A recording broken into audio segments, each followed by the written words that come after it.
Ədədi ardıcıllıqlar, silsilələr. Şuralar əvvəlcə ədədi ardıcıllıqlarla tanış olaq. Ədədi ardıcıllıqlar. Yazmışıq ki, natural ədədlərlə nömrələnmiş ədədlər çoxluğuna ədədi ardıcıllıq deyilir. Ardıcıllıq ya yumru mötərizə daxilində ayin, ya da ki, fiqulu mötərizə daxilində ayin kimi işarə olunur. Və burada göstərilən enlər, yəni aşağıdakı enlər həmişə necə ədəd olmalıdır? Natural ədəd. Çünki nömrə bildirir, sıra nömrəsi bildirir. Sıra nömrəsi də həmişə necə ədəd olmalıdır uşaqlar? Natural. Məsəl üçün 2, 4, 6, 8 və s. ardıcıllığını yazmışamsa, bu nə deməkdir? O deməkdir ki, 2 bu ardıcıllığın neçənci həddidir? Birinci həddi. Sonra ikinci həddi nədir? 4'dür. Üçüncü həddi nədir? 6'dır və s. Məsələn, növbətisinə baxsaq, birinci həddi 3, ikinci həddi 5, üçüncü həddi 7 və s. bu qayda ilə gedir. Aydın oldu mu? Ədədi ardıcıllıqlar arasında, ədədlərin arasındakı asıllığı müəyyən bir düsturlar vasitəsilə bizə verəcəklər. Bəzən o düsturu özümüz tapmalı oluruq, bəzən də düsturu şərtdə verəcək özü. Aydın oldu mu? İndi baxır, bizdən nəyi tələb eləyir? Daha sonra, növbəti bir tərifə baxaq uşaqlar. Ədədi ardıcıllıqların elementlərinə bu ardıcıllığın hədləri deyilir. Ardıcıllığın hədlərini adətən hərflərlə işarə edirlər. Hərfin indeksində yazılan ədəd həddin nəyini göstərir? Sıra nömrəsini. Məsəl üçün, birinci həddi A1 kimi, ikinci həddi A2, eninci həddi AN və s. kimi işarə edirlər. Növbəti, ədədi ardıcıllıqlar adətən iki üsulla verilə bilir. Ya eninci həddin düsturu ilə, ya da ki, rekurrent düsturla. Uşaqlar, əvvəlcə eninci həddin düsturu nədir, onu öyrənək. Ardıcıllıq eninci həddin düsturu ilə verilibsə, onun istənilən nömrəli həddini tapmaq olar. Yəni, tutaq ki, yazır, AN bərabərdir nədirsə? 4N çıxılsın 7. Hansı nömrəli həddi istəsəz, bu ardıcıllığın düsturu vasitəsilə tapa bilərsiniz. Məsələn, neçəni tapım? 5-ci həddi tapmaq istəyirəm. 5-ci həddi tapmaq istəyirəmsə yazmalıyam. A5 bərabərdir. İndi düşünün, n-in yerinə neçə qoymuş oldum? 5. Burada da n-in yerinə 5 qoyursunuz. 4 vur 5 çıxılsın 7. 20-dən 7 çıxanda cavab oldu neçə? 13. Başqa bir hədd desəz, məsəl üçün 20-ci həddi yazacaqsınız. A20 bərabərdir. 4 vur 20 çıxılsın 7. 80-dən də 7 çıxdım. Qaldı 73 və s. Aydın oldu mu? İndi birinci misala baxın. AN bərabərdir 12 bölünsün mənfi 1 üstü n ardıcıllığının 13-cü həddini tapın. Nə etməliyik? N-in yerinə 13 qoyuruq. Yazırıq. A13 bərabərdir 12 bölünsün mənfi 1-in üstündə 13. İndi uşaqlar, mənfi 1-in üstündə tək ədəd var. Nəticəsi mənfi 1 olacaq. 12 böl mənfi 1-dən cavab oldu mənfi 12. Hələ ki problemimiz yoxdur yəqin ki. Davam eləyək növbəti misal. Misal 2. Deyir ki, ümumi həddi bu olan ayın ardıcıllığının ilk 3 həddinin cəmini tapın. İlk 3 həddinin cəmi. Tərcümə edin mənim üçün. Nə deməkdir, nə başa düşürsünüz? İlk 3 hədd, yəni A1-i tap, A2-ni tap, A3-ü tap və bunları cəmlə. Bir sözlə məndən bunu istəyir. İndi A1-i tapa bilərəm də. Necə taparam A1-i? A1 bərabərdir. N-lərin yerinə 1 qoyuram. 2 çıx 1 bölünsün 2 vur 1. Yuxarısı 1, aşağısı 2. Sonra A2-ni tapaq. Ayrıca hədləri tapaq, sonra toplayarıq. A2 nə olar? 2 çıx 2 bölünsün 2 vur 2. Buradan 0 böl 4 alıram. Nəticəsi nə oldu? 0. Sonra A3-ü tapmaq istəyirəm. A3 bərabər olar. 2 çıxılsın 3 bölünsün 2 vur 3. Yuxarısı mənfi 1, aşağısı da oldu nə? 6. Sonda nə eləməliyik dedik? Bunları toplamalıyıq. A1, A2, A3 cəmi bərabərdir. A1-in yerinə 2-də 1. A2-nin yerinə 0. A3-ün yerinə də mənfi 6-da 1 qoyuram. 2-də 1 çıx 6-da 1 bizə nə verəcək? 6-da 3 çıx 6-da 1 eləyir. Eləyir 6-da 2. 6-da 2 də nə deməkdir? 3-də 1. Məncə öyrənə bildiniz. Çətin deyil ki? Hələ ki yox. Davam edirik. Üçüncü misala baxaq. Bu dəfə tərsinədir. Deyir ki, ayın ardıcılığı verilir, bir də hansısa bir həddini verir. 24-də 11-ə bərabər olan həddinin nömrəsini tapmalıyıq. Yəni, eni tapmalıyıq. Nömrə tap deyirsə, bizdən nə soruşur? Eni soruşur. Heç nə, gətirin bir-birinə bərabər edin. Nə olacaq? 3n çıx 1 bölünsün. 5n plus 4 bərabərdir. 11 bölünsün 24. Çarpaz vuraq. 24-ü vursam 3n çıx 1-ə. 70n çıx 24 bərabərdir. 55n üstə gəlinsin 44. İndi 55n'i keçirsəm sola. Neçə qalacaq? 17n bərabərdir. Mənfi 24 keçirsək sağa 68. N də bərabərdir. 68 17-yə böldüm 4. Yəni bu ardıcılığın 4-cü həddi nəyə bərabər imiş? 24-də 11-ə. Həqiqətən də n-ləri yerinə gətirib burada 4 qoysaq uşaqlar, bizə nə verəcək? 24-də 11-i. Çatırmı bu hissəsi? Tamam. Davam edirik. Bu tipli bir dənə də sual var. Misal 4.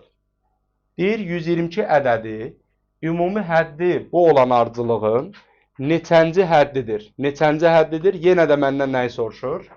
N-i soruşur. Nə eləyəcək sizcə? 122-yə bərabər eləyəcək. N kvadrat çıx 11n üstə gəlsin 110 bərabərdir 122. 122-ni keçirirəm sola. N kvadrat çıx 11n çıxılsın neçə qalar? 12 mi? 12 bərabərdir 0. İndi bunun vuruqlarını ayırsaz. Bu nə demək olar? N çıx 12 ilə n üstə gəl 1 bərabərdir 0. Hasil 0-dır deyə ayrı-ayrı 0 eləyirəm. N çıx 12 0-dırsa, n neçə elədi birincidən? İkincidən isə mənfi 1. Dərsin elə giriş hissəsində dedik ki, n həmişə natural olmalıdır. Ona görə bu mənfi 11-i silirsiniz. Cavabı nə götürəcəksiniz? 12. Çatırmı? Tamam. Davam edirik. Misal 5-ə baxın. Deyir, ümumi həddi n bərabərdir. 5n çıx 24 böl n olan ardıcılığın neçə həddi tam ədəddir? Uşaqlar, neçə həddi tam ədəddir suallarını biz həmişə kəsirlərə bölməklə həll edirdik, xatırlayırsınızsa. Onda nə edəcəyik? Burada da. 2 kəsirə bölək. 5n böl n çıxılsın 24 böl n. Buradan bu n'lər gedir. 5 çıxılsın 24 böl n aldım. Düzdürmü? İndi bunun tam olması üçün n 24-ün bölənləri olmalıdır. Özlə necə bölənləri? Natural. Mənfilər yaza bilmərik. Onda n bərabərdir. Nə ola bilər? 1, 2, 3, 4, 6, 8, 12 və özü. Sayına baxsaz, sayı nə qədərdir? 8 dənə. Başa düşdüyümü? Tamam. Növbət sualımız gəlir. 6-cı suala baxaq. Bir ardıcılığının ən kiçik həddini və nömrəsini tapın. Uşaqlar, bu tipli suallarda nə iş görməlisiniz? Deməli, 12-nin üzərinə elə bir ədəd gəlməlisiniz ki, ən kiçik olsun. Amma n necə ədəd olmalıdır? N natural olmalıdır. Normalda kvadratın ən kiçik qiyməti nədir? 0. Buranın 0 olması üçün n-i yerinə 3,7 qoymalısınız. Amma 3,7 qoymaq kimi şansımız yoxdur. Onda n-in yerinə elə bir ədəd qoymalıyam ki, 3,7-dən çıxanda ən kiçik alınsın. Bunun üçün daha rahat yol nədir? 3,7-nin ətrafındakı natural ədədləri mənə deyin. 3,7-nin ətrafında. Biri 3-dür, biri 4-dür. Bir dəfə yaxşı olar ki, 3-ü yoxlayın. A3 nəyə bərabər olar? 12 üstə gəlinsin 3,7 çıx 3-ün kvadratı. 3,7-dən 3 çıxanda 0,7 kvadratı 0 tam %49. Buradan alıram 12 tam %49. 4-ü də yoxlayın aşağılar. Sonra qərar verərsiniz. 12 üstə gəl 3,7 çıx 4-ün kvadratı. Bu da oldu 12 üstə gəl 3,7-dən 4 çıxanda mənfi 0,3. Mənfi 0,3-ün kvadratı 0 tam %9. Nə aldım? 12 tam %9. İndi kiçik olan hansıdır? Təbii ki 12 tam %9. Onda uşaqlar hədd olacaq 12 tam %9. Burada 2 dənə şey soruşur axı. Həddini soruşur və nömrəsini soruşur. Şimdi 12 tam %9 neçə nömrəli həddir? Bu da bax buradan görürük. Neçə nömrəli hədd olduğunu buradan görürük. Nömrəsi isə nömrə bərabərdir 4. Ya da istəyirsiniz 3.7-nin 3 və 4 arasında olduğunu yazmayın. Qərar verin ki, 3.7-dən 3'ü çıxsam böyük ədəd alaram, yoxsa 4'ü çıxsam. Amma nəzərə alın ki, kvadratını da tapmalısınız. Aydın olurmu? Elə onu analiz edincə yaxşı olar ki, onsuz da burada həmişə verəndə necə ədəd verəcək uşaqlar? Kəsir verəcək. Kəsir verəcək, siz onun hansı ədədlər arasında yerləşdiyini müəyyənləşdirin. Çatdımı danışdıqlarım? Tamam. Misal 7-yə keçirəm, əgər sualımız yoxdursa. Misal 7 görək nədir? Deyir, n-in hansı qiymətində ardıcılığında an çıx 1 nəyə bərabər olar? 22-yə bərabər olar. Uşaqlar, an elə bunun özüdür. Bax, yazıram. an çıxılsın an çıx 1 bərabərdir 22. an elə bunun özüdür. Yazıram özünü. Çıx 7. Özünü yazdım. Çıxılsın. Bəs bu an çıx 1 nə deməkdir? N'lərin yerinə n çıx 1 qoymaq. Baxın, burada var n'in kvadratı. İndi mən n'in yerinə n çıx 1 qoyuramsa, olacaq n çıx 1'in kvadratı. Üstə gəl, var 5n. N'in yerinə n çıx 1 qoyuram. Çıx 7 bərabərdir 22. İndi açaq mötərizəni. Birincisinin elə özü alınacaq. Çıx 7. İkincisində bu daxildəki mötərizəni açaq. Ondan sonra böyük mötərizəni açarıq. Açaq bunu. N kvadrat çıxılsın 2n üstə gəl 1. Üstə gəl 5n çıx 5 çıx 7. Bərabərdir 22. İndi böyük mötərizəni açıram. Yenə əvvəli qalsın. Buranı açanda n kvadratı. Baxın, mənfi 2n ilə müsbət 5n bizə nə verir? 3n. Qarşıda mənfisi var deyə olacaq mənfi 3n. Sonra ədədlərə baxın. 1 çıx 5 mənfi 4. Mənfi 4 çıx 7 mənfi 11. Qarşıda da mənfi var. Müsbət 11. Bərabərdir 22. Bundan sonra mənfi n kvadratına müsbət n kvadrat gedir. 5n'dən 3n çıxanda qaldı 2n. Mənfi 7'nin üstünə 11 gələndə müsbət 4. Müsbət 4'ü də keçirirəm digər tərəfə. 22'dən 4 çıxanda 18. N nəyə bərabər imiş? 9'a. Bizdən də elə, bax bu n-i soruşurdu. Aydın oldu mu? Biraz həlli uzundur, amma məncə başa düşüləndir. Sualınız varsa deyin. Davam edirik. İndi gəlin bu misala baxaq. Misal 8. Cədvəldə verilmiş ifadələrdən hansıların hər hansı ardıcılığın n-ci həddin düsturu ola biləcəyi və ya bilməyəcəyini qeyd edin. Olar və ya ola bilməz yazmaqla. İndi uşaqlar, hansısa bir ardıcılığın düsturu bu formada ola bilərmi? Əgər olsa, həmin həddin 9 nömrəli həddi olmayacaq. Hardan bildim? Çünki məxrəc 0 olacaq. Elə ki, ardıcılıq nə deməkdir? Hər bir ardıcılığın birinci həddi var, ikinci həddi var, üçüncü həddi var, dördüncü həddi var. Fikrimi çatdıra bildim? Yəni, sonsuza qədər bu n-ləri apara bilməlisiniz. İndi siz birincisini n-ləri yerinə qiymətlər verməklə 9-cu həddi hesablaya bilməyəcəksiniz. Çünki məxrəc nə olur? 0. Onda bura yazıram. Olmaz.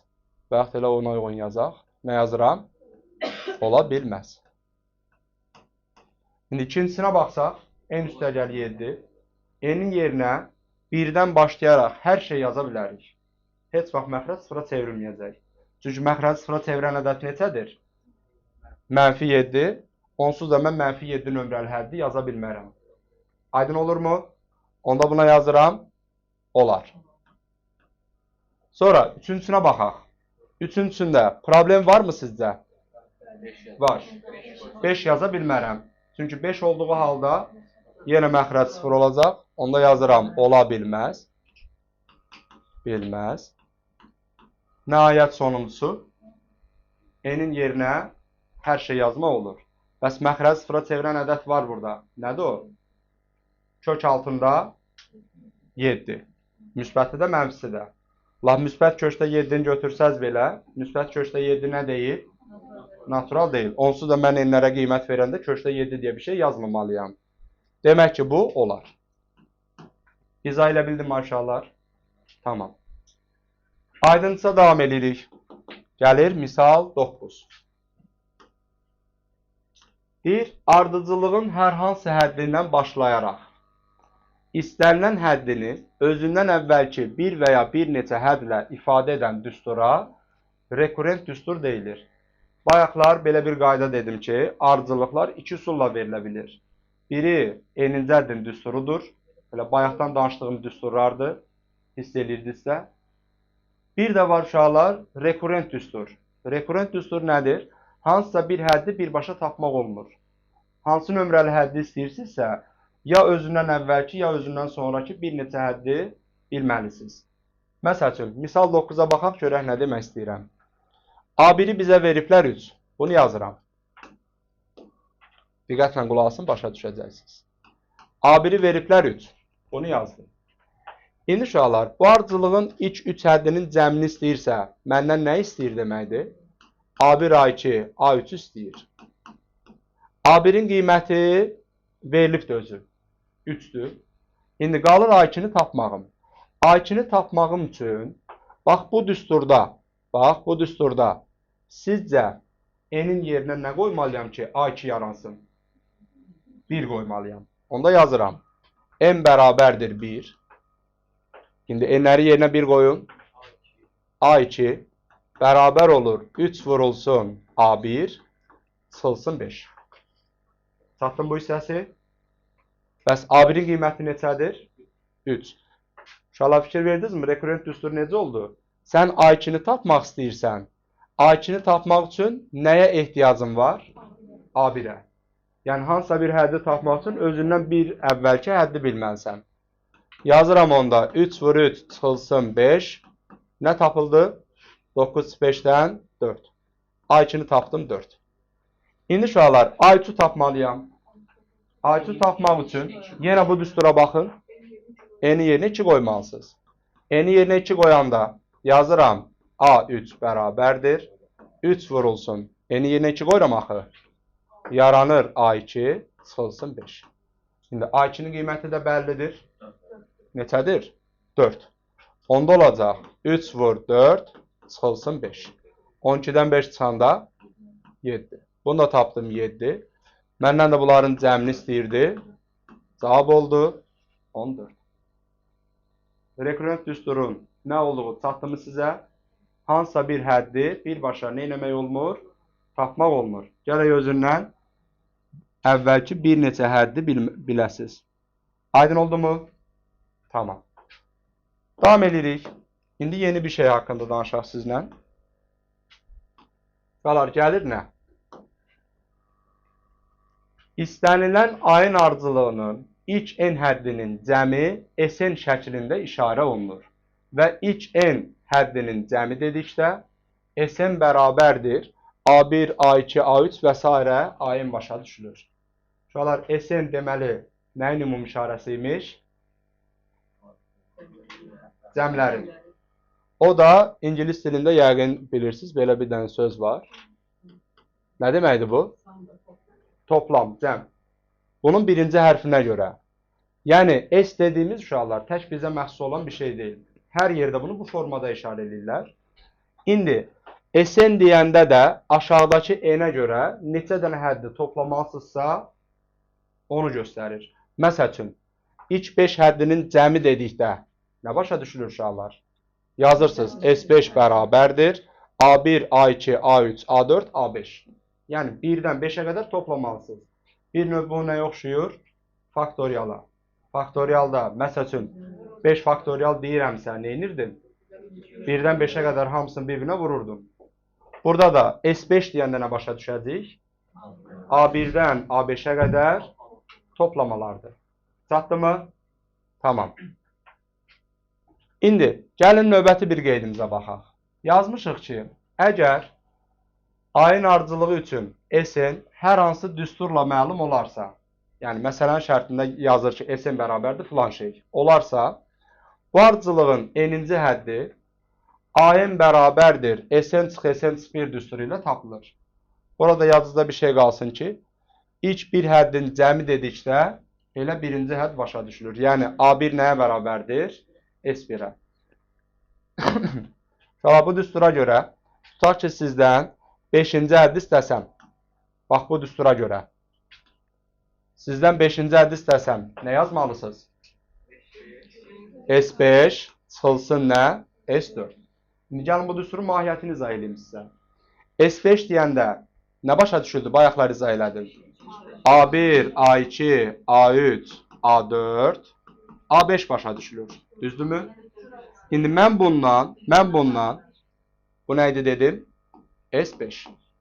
Bundan A1, A2, A3, A4'ü çıxsam, yəni S4'ü çıxsam, bunlar hamısı bir-birini aparacaq. Görəsən başa düşürsünüzmü? Hansı qalacaq? A5. A5 demək ki, həqiqətən nəyə bərabər imiş? S5 çıxılsın S4'ə. Məntiqini tuta bilirsiniz? Başqa bir nümunə də deyim. Artıq bunu tək-tək yazmayacağam. Məsəl üçün, mənim A9'a ehtiyacım varsa, A9 nə deməkdir? S9 çıxılsın S8. Yəni, ilk 9 həddən ilk 8 dənəsini çıxsam, orada sadəcə nə qalacaq? 9-cu hədd. Məntiqini tuta bilirsiniz? Tutaq ki, hansısa bir misalda belə şey soruşub.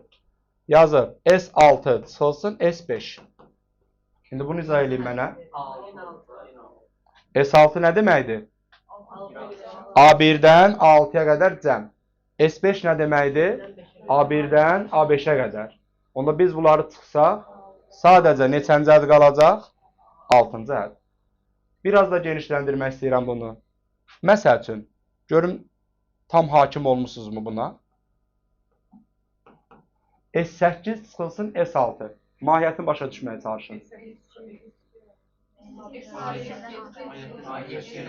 A7 ilə A8. Baxın uşaqlar, S8 deyəndə A1-dən A8-ə qədər cəmdir. Laf ərinmədən yazmaq istəyirəm. Yetər ki, siz başa düşün. Çünki bunu başa düşməsəz, sonra mən problem yaşayacağam. A7, A8. Düz yazdım mı? Bu yazdığım nədir? S8. İndi mən bundan çıxıram. A1, A2, A3, A4, A5 və nəyi? A6-nı. S6 deyəndə 6-ya qədər gəlməliyəm. Çıxıramsa, A1-lər, A2-lər, A3-lər, A4-lər, A5-lər, A6-lar hamısı gedir. A7 ilə nə qaldı? A8. Çatırmı aşağılar? Birində yazın mı bu tipili? Gəlin birində yazın. Ürəyim rahat olsun. Yazıram görün nə? Məsəl üçün S10 çıxılsın S7. 8, 9, 10. S10 A1-dən A10-a qədər cəmdir. S7 A1-dən A7-yə qədər cəmdir. Siz bunları alt-alta yazıb çıxanda A8, A9 və nə qalacaq orada? A10. Tam başa düşdünüz? Tamam. İndi gəlin misalımızı həll edək. Misal. Ayın ədədi ardıcılığının ilk n həddinin cəmi bax bu düsturla hesablanır. Bu ardıcılığın 7-ci həddini tapın. Uşaqlar, 7-ci hədd nə deməkdir? Yəni, nə soruşur məndən? A7-ni. Düstura görə də A7, əgər mənim əlimdə SN düsturu varsa, S7 çıxılsın nə deməkdir? S6. İndi bu necə hesaplansın? Yerinə bir dəfə 7 qoyaq. Yazıram 2 vur, 7 vur, 7 plus 1. Sonra çıxılsın. İndi nə qoymalıyam? 6. 2 vur, 6 vur, 6 plus 1. Hesablayaq birincisini. 14 vurulsun 8. Neçə elədi? 112. İkincisində 12 vurulsun 7. Bu da nədir uşaqlar? 84. 112-dən 84-ün çıxın. Cavab qaldı 28. Çətin bir şey. Başa düşə bilirsinizmi? Tamam.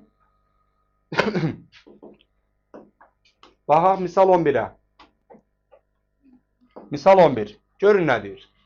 İç n həddinin cəmi 2 üstü n çıx 1 üstə gəl 1 olan ardıcılığın 5-ci həddini tapın. Uşaqlar, iç n həddinin cəmini nə ilə işarə elədik? Sn ilə. Deməli, iç işiz bu olmalıdır. Sn bərabərdir. 2 üstü n çıx 1 üstə gəl 1. Birinci düsturun özünü yazın. İndi bizdən nə istəyir? 5-ci həddini istəyirsə, yəni A5 istəyir. Düzdürmü? İndi A5 nəyə bərabər idi dedik? S5 çıxılsın S4. Uşaqlar, bu S5 çıx S4-ü başa düşərək deyirsiniz də mənə. İlk 5 dənədən ilk 4 dənəsini çıxsaq, qalacaq sadəcə 5-ci hədd. İndi S5-ə hesablayıram. 2-nin üstü 5 çıx 1 üstə gəl 1. Bu bizim S5-dir. Səhv eləmək istəmirsinizsə mötərizələrdən istifadə edin. Bu S5-ə aid olan bir şeydir.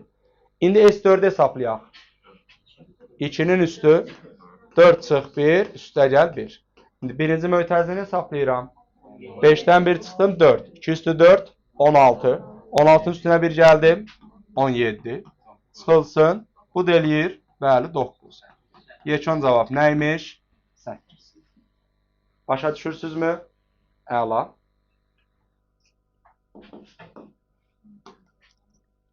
İndi baxıram. Misal 12-yə.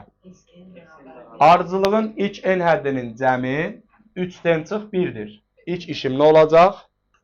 Bunu düsturla yazmaq. 3 üstü n çıx 1. Çıx 1 kənardadır. Bu ardıcılığın 162-yə bərabər olan həddinin nömrəsini tapın. Bu dəfə uşaqlar, elə bil ki, nəyi veriblər? AN-i. AN nəyə bərabərdir deyir? 162-yə və nömrəsini tapın dediyinə görə mənə nə istəyir? N istəyir. İndi uşaqlar, AN-in düsturu necə idi? Bayaqdan yazıram. AN-in yerinə nə yazmaq olar? Sn çıxılsın, Sn çıx 1. Bərabərdir 162. Bax, bunun əvəzinə yazdım. Bunu yazdım. İndi Sn nədir? Sn elə özüdür. 3 üstü n çıxılsın 1-dir. Bəs Sn çıx 1 nədir? 3-ün üstündə n çıx 1 və çıx 1. Bərabərdir 162.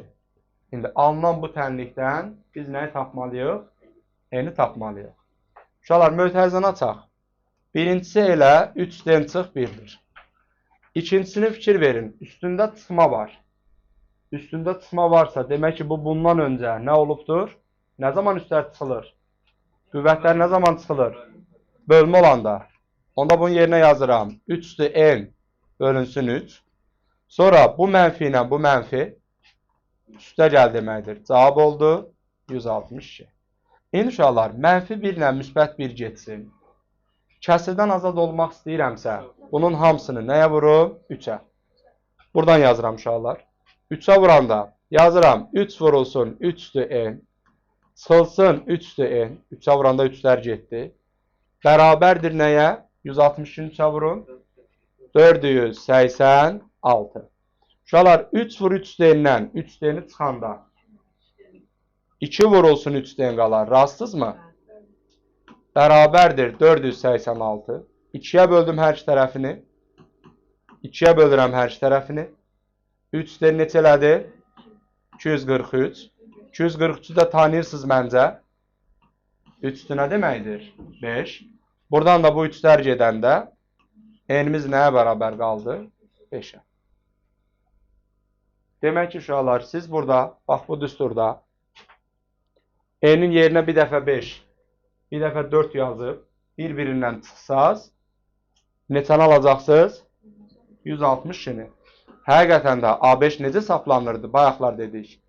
S5 çıxılsın, S4 şəklində. Yəni, doğruluğunu bu formada yoxlamalısınız.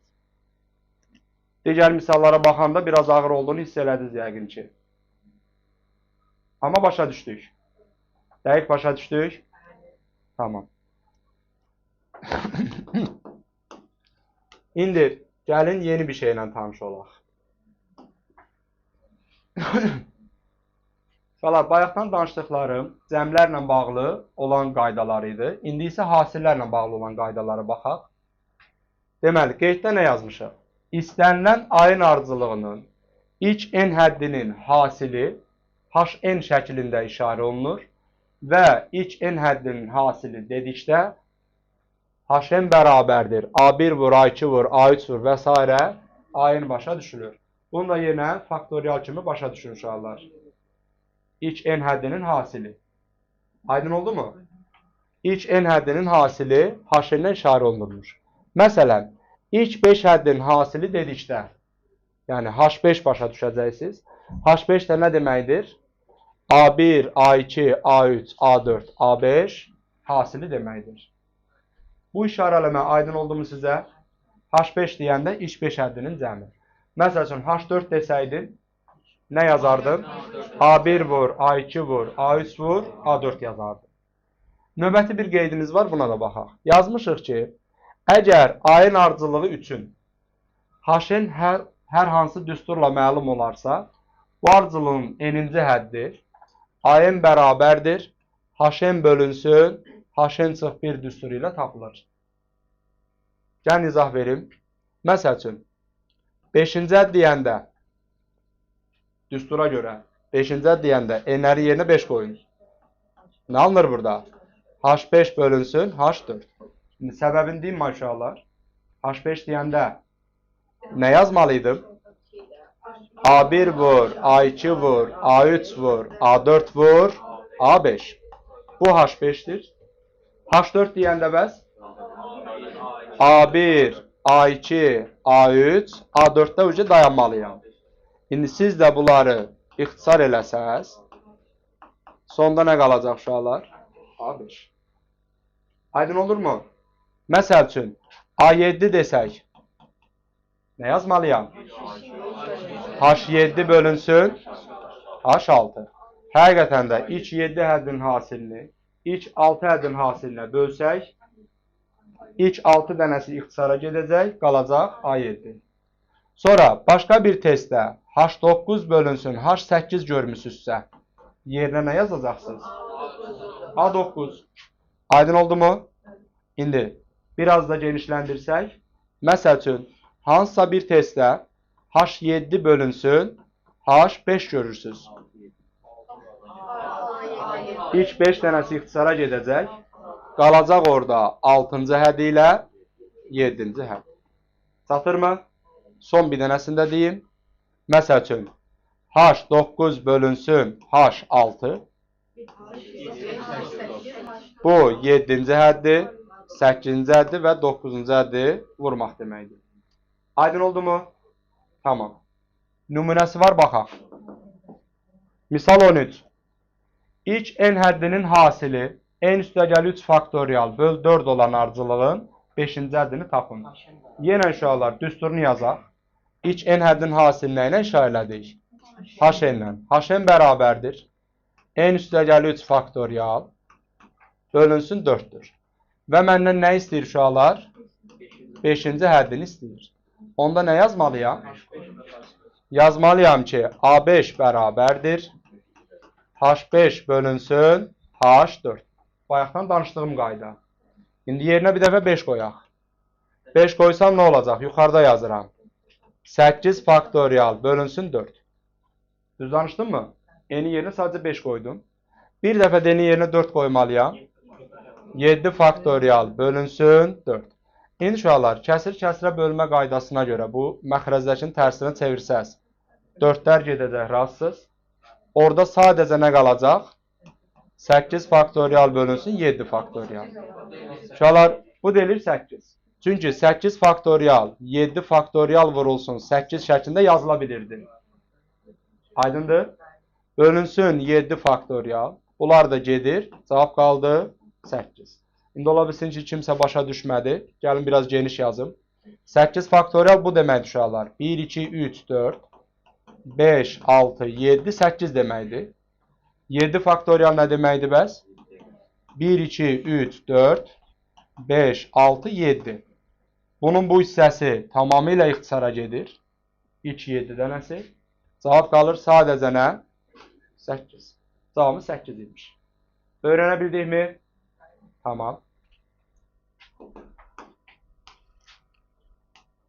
İndi gəlin bu misala baxaq. Deməli, növbəti qeydimiz. Əgər ayın ardıcılığının hədləri üçün AN kiçikdir AN plus 1 şərti ödənirsə, yəni hansısa bir hədd özündən bir sonraki həddən kiçikdirsə, onda belə ardıcılıq artandır. Başa düşə bildinizmi? Bax, məsəl üçün uşaqlar, bir dənə ardıcılıq yazıram bura. 3, 5, 7, 9 və s. İndi bu hədd özündən sonrakıdan kiçikdir yoxsa böyükdür? Kiçikdir. 5 də özündən sonrakından nədir? Kiçikdir. Və fikir verirsinizmi? Bu getdikcə nə edir? Artır. Deməli, hansısa bir hədd, yəni AN, özündən bir sonraki həddən, AN-dən sonra gələn hədd necə olar aşağılar? AN plus 1-dən kiçikdirsə, demək ki, bu nədir? Artan. Onda azalanı da izah edə bilərik də biz. Azalan üçün nə yazmalıyıq uşaqlar? Əgər hansısa bir hədd özündən bir sonraki həddən böyükdürsə, onda bu getdikcə nə edir? Azalır. Bir dənə də azalan ardıcılıq yazaq. Məsəl üçün 18, 15, 12, 9 və s. 18-ə fikir verin. 18, 15-dən nədir? Böyükdür. 15, 12-dən böyükdür. Yəni, hansısa bir hədd özündən bir sonraki həddən nədir? Böyükdür. Onda bunun adına deyəcəyik azalan. Uşaqlar, azalan ardıcılıq, artan ardıcılıq. Çatdımı sizə? İndi, ədədlər versə işimiz çox rahatdır. Onsuz da izləyəcəyik ki, bu artır yoxsa azalır. Amma düsturla versə, üstü örtülü şəkildə versə, biz məcburuq ki, bax, bu iki qaydanı bilək. Aydındır. İndi gəlin görək misalda bunu necə işlədərik. Baxırıq. Misal 14. Deyir ki, A1 bərabərdir x çıx 5. Yazıram. A1 bərabərdir x çıx 5. A2 bərabərdir 11 çıxılsın x ədədləri. Bütün hədləri müsbət olan azalan ayın ardıcılığının hədləridir. Uşaqlar, bütün hədləri müsbət olan, bax bunu elə belə yazmayıblar. Bütün hədlər müsbətdirsə, deməli sənin işin bol olmalıdır. X çıx 5 necə ədəddir? Müsbətdir. Sonra 11 çıx x necə ədəddir? Müsbətdir. Bunu yazmalısan. Və necədir? Azalan. Azalan ardıcılıqlarda nə dedik bayaqlar? Birinci hədd, ikinci həddən nə olmalıdır? Böyük olmalıdır. Yəni, hər sonrakılar getdikcə kiçilir. X çıx 5 böyükdür 11 çıx x-dən. İndi bunların üçünü də həll eləyib, üçü də eyni zamanda ödənməlidir deyə nəyini tapacaqsınız? Kəsişməsini. Birincisindən nə tapıram? X böyükdür 5. İkincisindən mənfi x böyükdür mənfi 11. Onda x-imiz kiçikdir 11-dən. Üçüncüsündən mənfi x-i keçirək. Deməli sola, mənfi 5 keçirək sağa. 2x böyük oldu 16-dan. X də böyük oldu 8-dən. İndi uşaqlar, üçünün də kəsişməsi lazımdır mənə. Bir dənə də doq çəkirəm. Bərabərsizlər mövzusunda bunları öyrənmişik artıq. Birincisi nə deyir? Birincisi deyir ki, 5-dən böyükləri götür. Bunu ştrixlədim. İkincisi nə deyir uşaqlar? 11-dən kiçikləri götürün. 11 olsun buralarda bir yerdə. 11-dən kiçikləri götürün. Yəni, mən sonsuzluqdan 11-ə qədər gəlməliyəm. Üçüncüsü nə deyir bəs? 8-dən böyükləri götür. Bunu da belə yazıram. 8-dən, bunu da ştrixlərini düz yazıram uşaqlar, bax belə. 8-dən böyüklər. İndi ştrixlərin neçə dənəsinin üstə düşməsi lazımdır? Orada 3 dənə bərabərsizliyim varsa, 3 dənə ştrixin üstə düşən hissəsi lazımdır mənə. Cavab oldu 8-dən 11-ə qədər. Nə istəyir? X-in ala biləcəyi tam qiymətlərin cəmini tapın. 9 var, bir də 10 var. Cavab neçə oldu uşaqlar? 19. Başa düşdünüzmü? Tamam.